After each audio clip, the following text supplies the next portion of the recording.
En fait, c'est comme l'antiracisme, c'est-à-dire que j'ai grandi dans l'antiracisme. Donc j'ai grandi dans non aux frontières religieuses, non tout ça, les religions c'est la guerre, bon. Euh, mais bon, j'ai appréhendé, on va dire, la malice de l'information qui m'était délivrée avec le temps. C'est-à-dire que je me suis aperçu que les antiracistes étaient en réalité les gens les plus racistes que j'ai pu rencontrer. La SOS racisme, oui, j'ai compris, oui, c'était SOS racisme au sens sans le racisme, ils n'existent pas, ces gens-là, ils n'ont pas de subvention, donc il faut du racisme, c'est eux qui le fabriquent en fait. Ils vont fabriquer un racisme entre le petit blanc et puis le... Oui, c'est ça, c'est ce que j'ai constaté. Et puis les religions étaient mauvaises. Alors, moi, quand je parlais du grand rien, je pense que pour certains, ils auraient pu concevoir que c'était Dieu aussi, quelque part. C'est-à-dire ceux qui ne s'opposent pas à rien, en mathématiques, le zéro, c'est... il y a le positif, il y a le négatif, et puis il y a l'équilibre, le zéro. Et donc moi, dans mon esprit, quand je pensais à rien, je pensais à quelque chose qui, sur le plan intellectuel, ne s'oppose pas. C'est ni bon ni mauvais, c'est rien.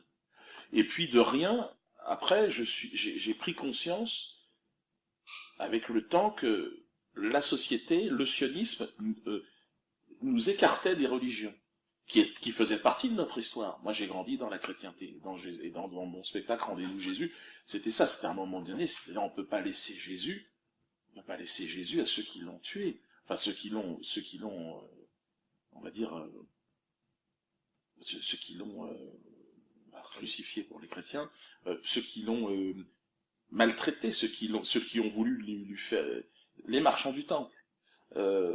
Pareil pour les musulmans, on voit aujourd'hui d'ailleurs, de la même façon, une représentativité nouvelle, tout un tas d'imams qui arrivent, qui parlent, et tout ça. À quoi ça sert tout ça? C'est bien encore pour dire, je pense que le sionisme a besoin de retirer en fait tous les points d'appui de l'individu. C'est-à-dire la religion est un appui, est quelque chose qui fait partie de l'histoire et de la construction des familles, de l'individu. Et en nous retirant, et c'est pour ça que l'athéisme, moi je ne l'ai jamais pris comme une guerre contre la religion.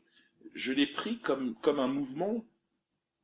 Je me sentais poussé, un peu comme avec l'antiracisme, vers quelque chose d'universel, un projet qui était, mais qui passait par et quand j'ai compris que ça passait par la rupture de ma propre histoire, c'est là que j'ai commencé à me dire, pour moi, Jésus était dans l'athéisme, Jésus était dans l'universel, Jésus, le prophète de l'islam, pareil, c'est-à-dire que pourquoi on va se considérer comme musulman, comme chrétien, quoi ça sert tout ça? Bon, j'étais dans cet état d'esprit, et je me suis aperçu que ces conclusions, j'étais aussi le produit, en fait, d'un projet politique clairement défini, qui est le sionisme, qui est de couper, de t'arracher à tes repères, à tes valeurs, et pour en fabriquer une, qui est deviens un consommateur.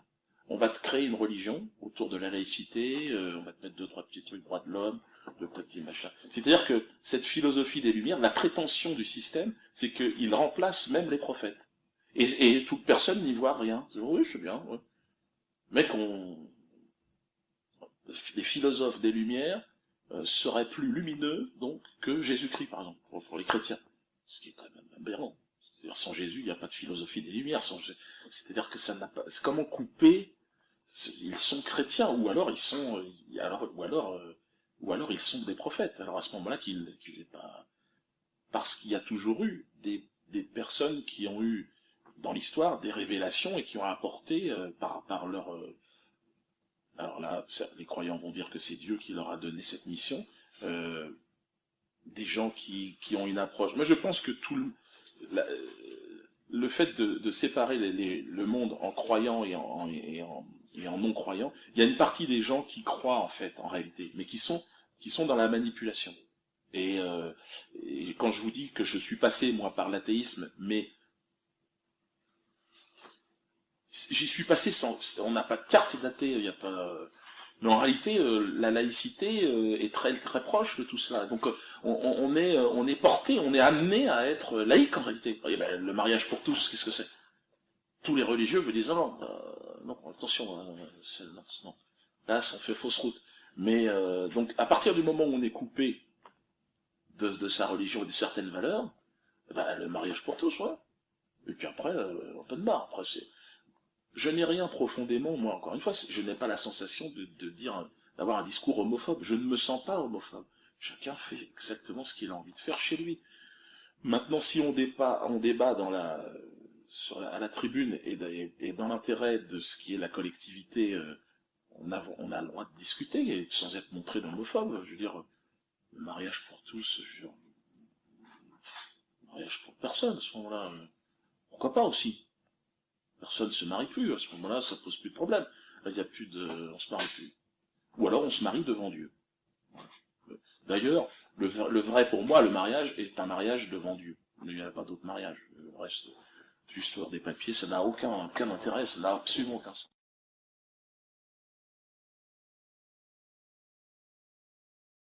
Par rapport à la religion, j'ai de toute façon une position qui est mon parcours, et je dois avoir un regard d'humilité sur ce parcours.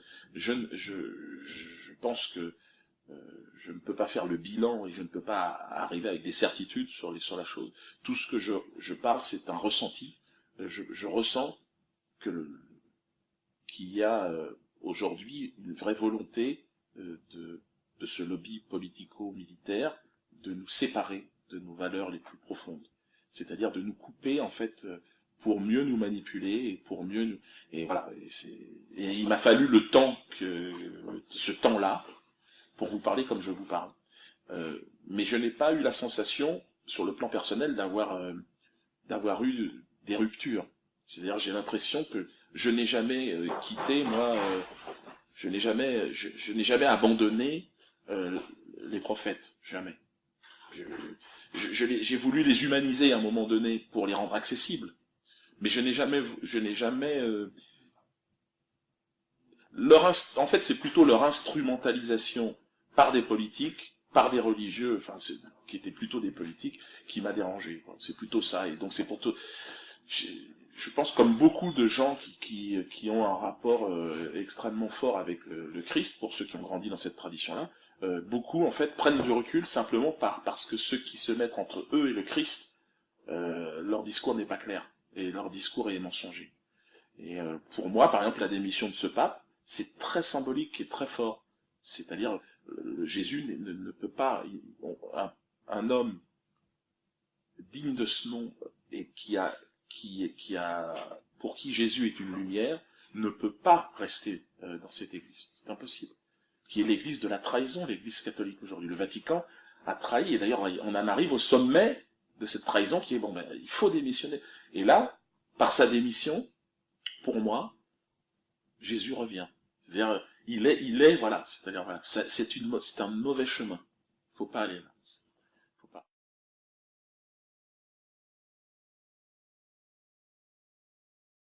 Non, je pense que je les ai humanisés, je les ai jamais insultés. Oui, enfin, insultés. Contrairement aux caricatures du prophète, par exemple, non, je les ai jamais fait passer pour. J'ai pu dire, donner des traits de caractéristiques corporelles, par exemple.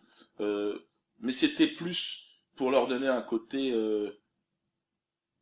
Dans tous les, vraiment, je mets au défi quiconque de trouver une phrase qui est vraiment de nature à dire non, là il en fait des êtres mauvais. Non, jamais. Jamais. J'ai toujours eu un respect profond pour ces gens sans qui je sens que de toute façon mes valeurs et ma morale ne seraient pas ce qu'elle est. Donc ils m'ont fabriqué. Moi, par l'intermédiaire de mon travail, j'ai tenté de faire rire en les faisant vivre aussi, mais avec mon filtre. Aujourd'hui, je vois la guerre qui est menée aux prophètes, et donc je comprends beaucoup mieux, en fait, quand Jésus, parce que j'ai grandi dans cette tradition et tout petite, les informations me reviennent, chasse les marchands du temple.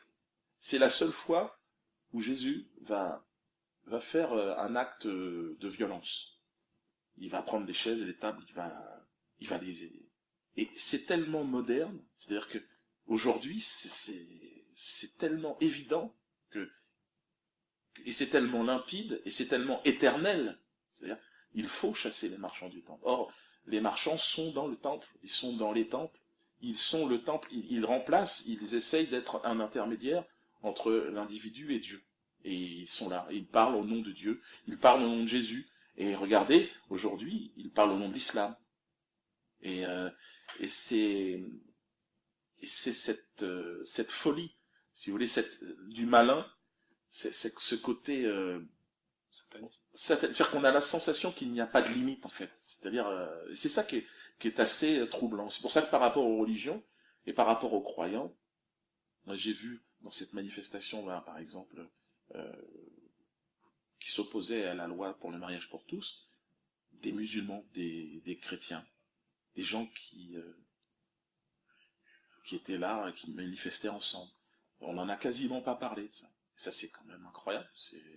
C'est un symbole très fort d'une population, en plus qui traverse une crise économique très grave. On ne sait pas quelle en sera l'issue. Et de voir qu'il y a cette union qui se fait dans la... Personne ne va en parler. On va parler uniquement, on va les montrer du doigt en disant que ce sont des homophobes. Mais de quoi parlons-nous?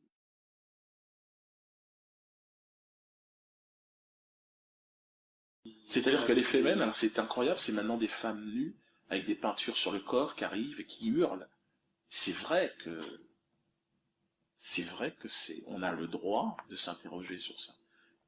Or, à partir du moment où vous vous positionnez juste dans l'interrogation, vous êtes montré du doigt comme étant un homophobe. Et ça, c'est absolument incroyable.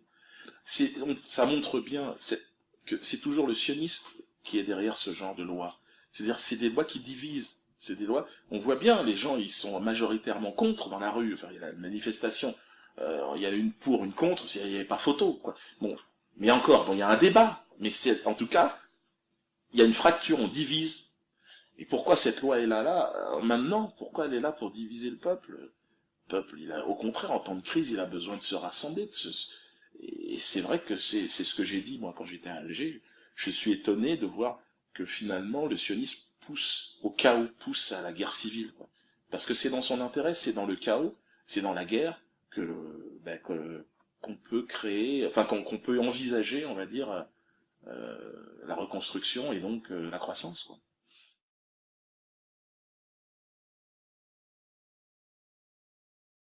Moi, je considère que je suis de culture islamo-chrétienne.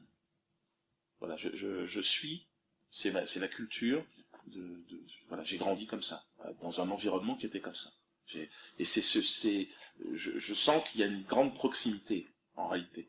Euh, il y a une volonté de séparer cette famille. Mais que, je crois que l'histoire fait que, naturellement, il se rapproche. Le, dans cette manifestation contre la loi du mariage pour tous, pour moi c'était très clair et c'était très positif et voilà, c'est-à-dire que tout d'un coup les gens se retrouvent sur ce qui est essentiel, c'est-à-dire voilà, essentiel c'est les valeurs qu'on a envie de défendre ensemble. Et là c'est pour ça que moi je me considère en tout cas de culture islamo-chrétienne et je pense que nous sommes nombreux en réalité, nous sommes extrêmement nombreux. Et je pense que voilà, Jésus est considéré comme un prophète dans l'islam. Et je pense que je ne vois pas comment l'histoire de l'humanité pourrait exister sans le retour à un moment ou à un autre d'une voie comme celle-là. Donc je sens que de toute façon voilà, on se,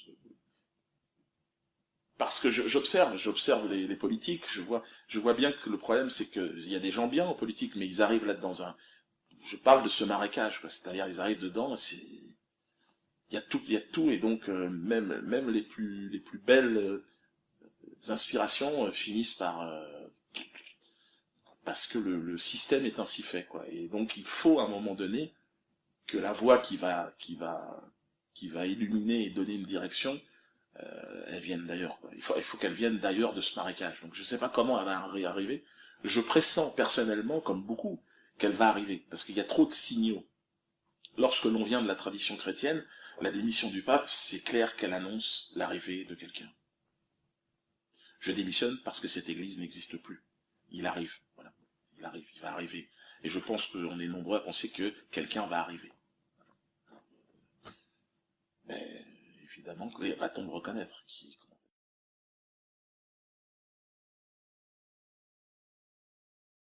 Alors je pense que oui, oui, c'est certain que de toute façon c'est en même temps. Tout va se faire en même temps. C'est là on est. Il suffit d'écouter. Il suffit d'écouter la parole en fait de ceux qui dirigent, qui sont encore une fois portés eux-mêmes ils sont dans des groupes qui les formatent pour dire ce qu'ils disent. Comment se fait-il, par exemple, ce mariage pour tous qu'on en parle ici, que Obama en parle là-bas?